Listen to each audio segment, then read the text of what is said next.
It gives me much pleasure to be here this morning to celebrate Fiji Independence Day with you.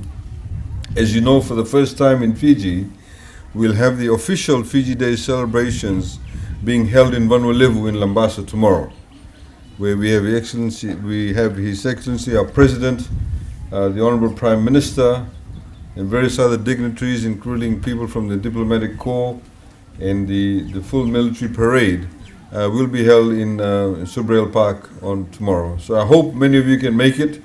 I know you have a bit of a rough road, which of course will get fixed very soon. It's not an election promise, but to say that it's actually in the FRA work program, not for this year's budget, but for the following years that we're looking ahead to do so.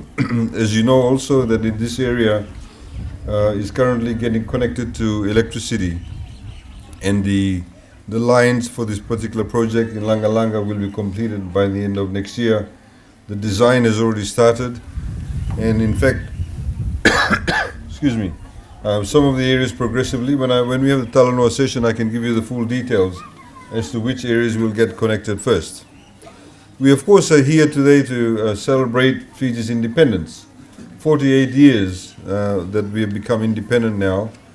We were colonized by the British for 96 years, and Independence Day in any country is actually a momentous occasion because it does show that the people living in that land, the people of that land, are the people who will be making decisions regarding themselves. That they will form their own governments, that they will be able to make their own decisions, they'll be able to set out the direction in which the country wants to go forward. Elvik Maharaj highlighted, of course, that once you become independent, that you need to be able to ensure that for people to have that level of confidence in their country, they need to have democratic systems that will give them the ability to have that right, to have that say in determining what the new country, the new independent country will be like. Sorry. We of course in Fiji have had a tumultuous history, in particular after we had the coups in 1987. We've had 3 or 4 constitutions, and now of course we are on to our 4th constitution, which for the first time actually gives everybody common and equal citizenry, equal rights, and the ability to be able to express themselves in an environment that is free, in an environment that recognizes equality, an environment that respects all human beings, all Fijians, irrespective of their backgrounds. Today, ladies and gentlemen, as we are here at the school, education, of course, has been made free. Today, 50% of our population is below the age of 27. 70% of our population is below the age of 40. So we have a very young population. We need to ensure that these young men and women who will become young men and women very soon have a bright future ahead of them. This is why we made education free. We cannot afford to have any child losing out on school or missing out on school just because their parents cannot afford to pay the school fees. We've also said when they go to high school, we'll also make it free. We've also said that when they want to go to university or a technical college, if they cannot afford to go there, we will actually pay for it. This, of course, has happened because we want to ensure that these young men and women are able to contribute to their country, be able to provide the human capital, the human resources, but also build a life for themselves, a life that will be prosperous, a life in that will have meaning, and a life in which they'll be able to contribute to the country overall. So, ladies and gentlemen, it's the investment in these young men and women and young children over here at the moment that we need to actually show our attention to and be able to divert the resources. We're a very young country, of course. When you have a young population, it means young people produce more babies also. So we'll get more young people coming along. When you have an older population, there's less chances of getting more babies being produced.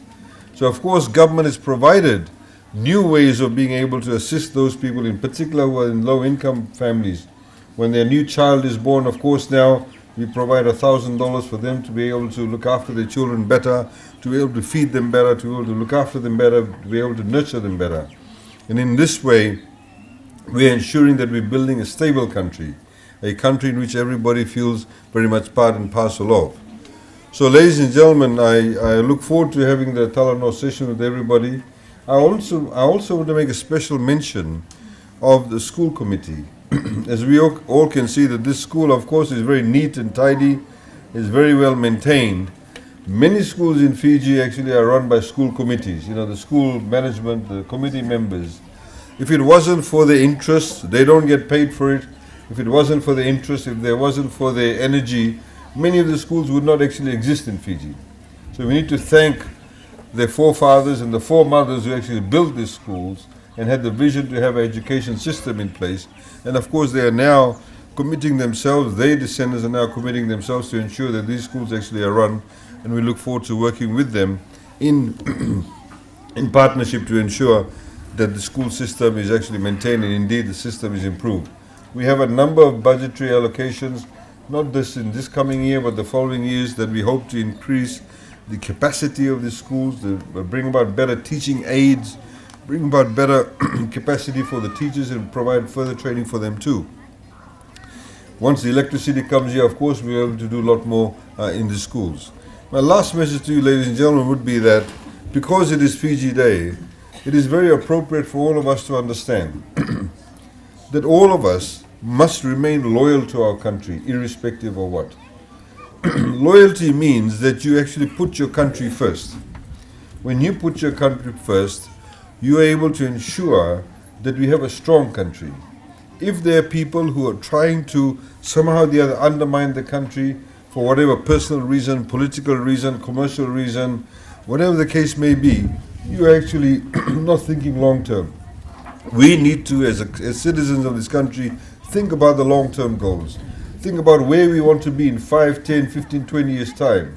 Because all countries in this world that have, or what we consider to be great countries in this world, have not become great without forward-looking people, without actually having patriotic people. So even things like the next time you go to the IDC tournament, or you go to a rugby match, and they play the national anthem, please stand to attention. Don't have the cigarette dangling out of your mouth. Don't be sitting down half of the people. We have to respect the flag. We have to respect our anthem. We need to be able to stand up and stand to attention. Because in this way, we'll be actually sending a very strong message to our young people that we need to put our country first. If everybody works together, if everybody focuses together on their country, then we become great. And everybody will be able to say, look, these people are also for their country. People in Nandongo, people in Labasa, people in Nandi, in Lao, Rotuma, Dikumbia, wherever it may be, everybody comes together on this day, and not just on this day, but every day in our small little way. So next time when you're traveling by bus, in particular for the children and the parents too, sometimes the parents are the worst offenders. You're traveling by bus, you're traveling by car.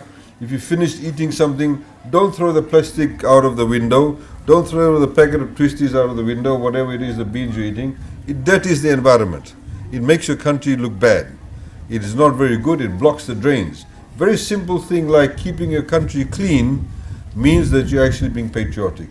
Very simple thing like making sure you don't go and give somebody a bribe, or you don't take money from corruption. Very simple thing like a teacher doing their best to teach the children. Every single thing that we do actually matters a lot. If we focus on the fact that what you are doing will actually help your country. Because ultimately, if we all work towards the same goal, we'll become much better. And in fact, we're on a much better path now. And of course, we can do a lot better. I'd like to thank the school for the invitation. In particular, the head teacher. You have a very energetic head teacher, very persistent head teacher. He was texting me quite a lot, and I'd like to thank him actually. And we were able to find some donors to be able to, some sponsors, to send the children to Savu Savu and send them to Labasa for them to have the field trip. Some of them had never been to the airport, some of them never been to Labasa, as he mentioned, and we are glad that we are able to facilitate that. But this is the kind of community spirit and the kind of dedication, determination of teachers like that that helps us to actually make sure, or helps us to want to do more. And I'd like to thank him for his dedication. I'm sure the school committee appreciates that. Ladies and gentlemen and parents, thank you very much for being here, and I look forward to talking to you later on. Naka, thank you.